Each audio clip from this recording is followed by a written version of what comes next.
The Ukrainian capital of Kyiv is recovering after an hours-long attack Wednesday night.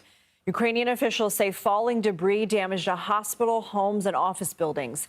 At least 2 injuries have been reported in the attack. Meanwhile, Ukraine's President Volodymyr Zelenskyy says he spoke with President-elect Donald Trump after his victory. CBS News foreign correspondent Imtiaz Tyab has more on how Trump's second term could affect the war in Ukraine.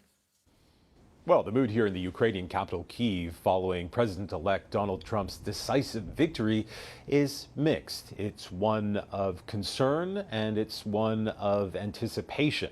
Anticipation as to what may happen next, given the fact that President Trump has said as a candidate that he would end the war in Ukraine in, quote, 24 hours, but hasn't said how exactly he'll do that.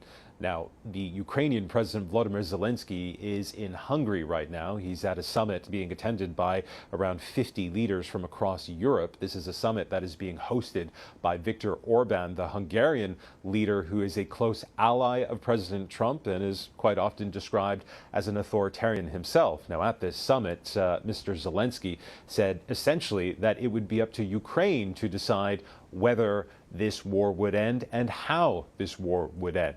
Now, over in Russia, Russian President Vladimir Putin is at the seaside resort of Sochi, where he's also been talking about President Trump, where he described the president as, quote, courageous for surviving an assassination attempt and said that he was, quote, ready to talk to him.